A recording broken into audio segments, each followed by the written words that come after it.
Mari sebelum kita bersama membaca dan merenungkan firman Tuhan, kita terlebih dahulu berdoa. Mari kita berdoa. Tuhan, terima kasih untuk kesempatan yang Tuhan berikan buat kami saat ini, boleh bersama membaca dan merenungkan kebenaran firman-Mu. Kami percaya Tuhan akan menolong kami, sehingga kami dapat mengerti, memahami firman-Mu, dan melakukannya dalam kehidupan kami.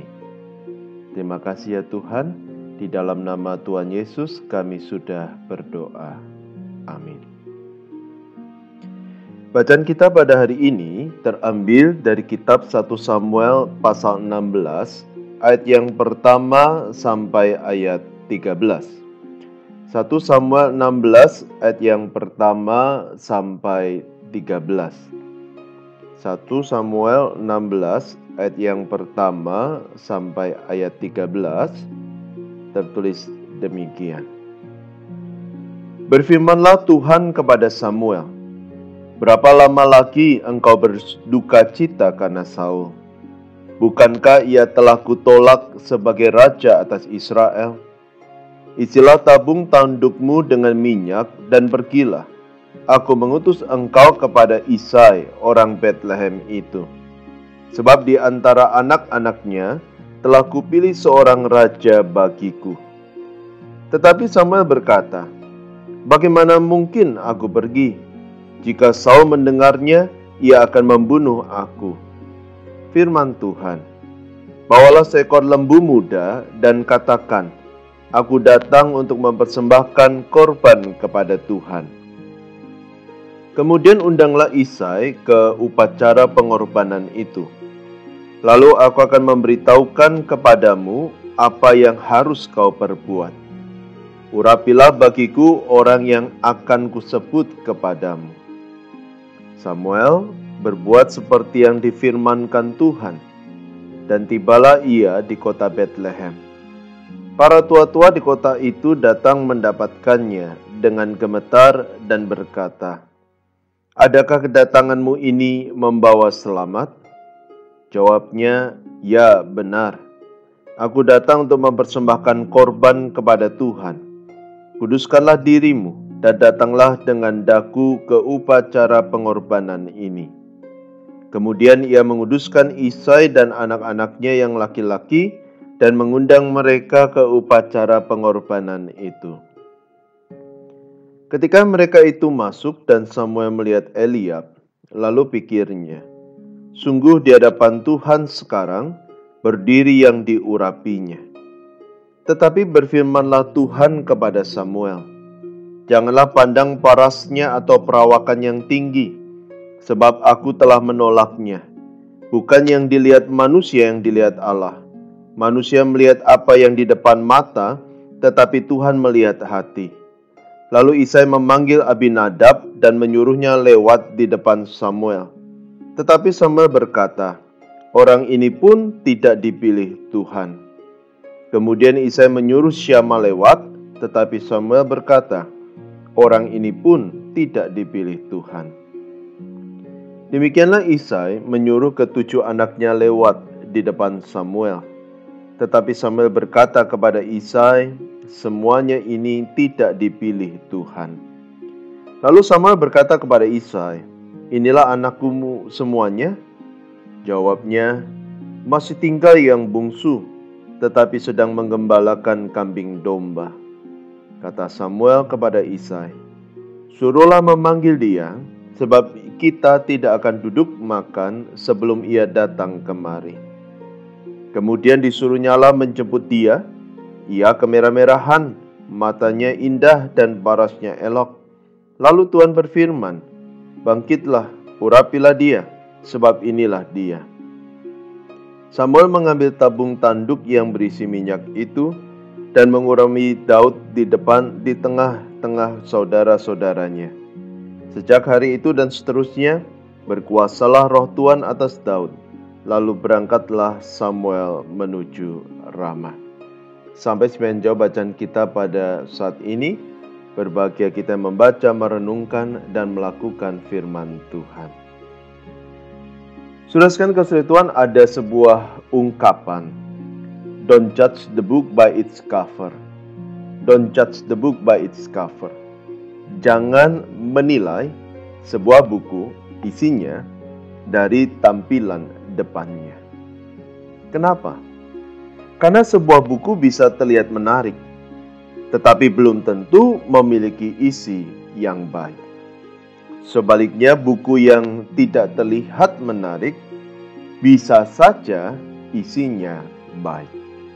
Karena itu saat membeli buku, jangan hanya melihat penampilan luarnya saja, tetapi lihat isi dari buku itu. Demikian pula saat kita berjumpa dengan seseorang, jangan mudah menilai seseorang dari penampilan saja. Sebab belum tentu orang yang penampilannya baik dan menarik memiliki hati yang baik. Belum tentu orang yang penampilannya tidak baik memiliki hati yang jahat. Karena itu jangan mudah menilai orang sebelum kita mengenal orang itu dengan baik, agar kita tidak kehilangan seseorang yang baik yang bisa membawa dampak yang besar bagi kehidupan kita. Nah, saudara, yang menarik, prinsip ini diterapkan oleh Tuhan saat Ia memilih Daud sebagai pengganti Saul. Dalam 1 Samuel 16 ayat yang ke-7 tertulis, "Tetapi berfirmanlah Tuhan kepada Samuel, janganlah pandang parasnya atau perawakan yang tinggi, sebab aku telah menolaknya. Bukan yang dilihat manusia yang dilihat Allah. Manusia melihat apa yang di depan mata, tetapi Tuhan melihat hati." Saudara, kenapa Tuhan melihat hati? Karena seperti kata Tuhan Yesus dalam Matius 15 ayat yang ke-18 sampai 19. Apa yang keluar dari mulut berasal dari hati, dan itulah yang menajiskan orang. Karena dari hati timbul segala pikiran jahat, pembunuhan, persinahan, percabulan, pencurian, sumpah palsu, dan hujat. Artinya kalau seseorang punya hati yang jahat, maka kejahatan itu akan mewujud dalam sikap, perkataan, dan tindakannya. Tetapi kalau seorang punya hati yang baik, maka kebaikan itu akan mewujud dalam sikap, perkataan, dan tindakannya. Karena itu, ketika Tuhan memilih hamba-hambanya, Ia memilih berdasarkan hati mereka, bukan sekedar penampilannya semata. Namun seringkali kita melakukan kesalahan seperti Samuel, menilai orang lain dari penampilan, bukan dari hati. Contoh ketika Samuel melihat Eliab, anak sulung Isai, yang memiliki paras dan perawakan yang tinggi, dalam waktu singkat, Samuel menarik kesimpulan, Eliab adalah orang yang akan diurapi oleh Tuhan. 1 Samuel 16 ayat 6. Padahal justru Tuhan memilih Daud yang tampak kemerah-merahan, matanya indah, dan parasnya elok. 1 Samuel 16 ayat 12. Teruskan, secara dalam standar manusia, Daud tidak memenuhi syarat untuk menjadi Raja Israel.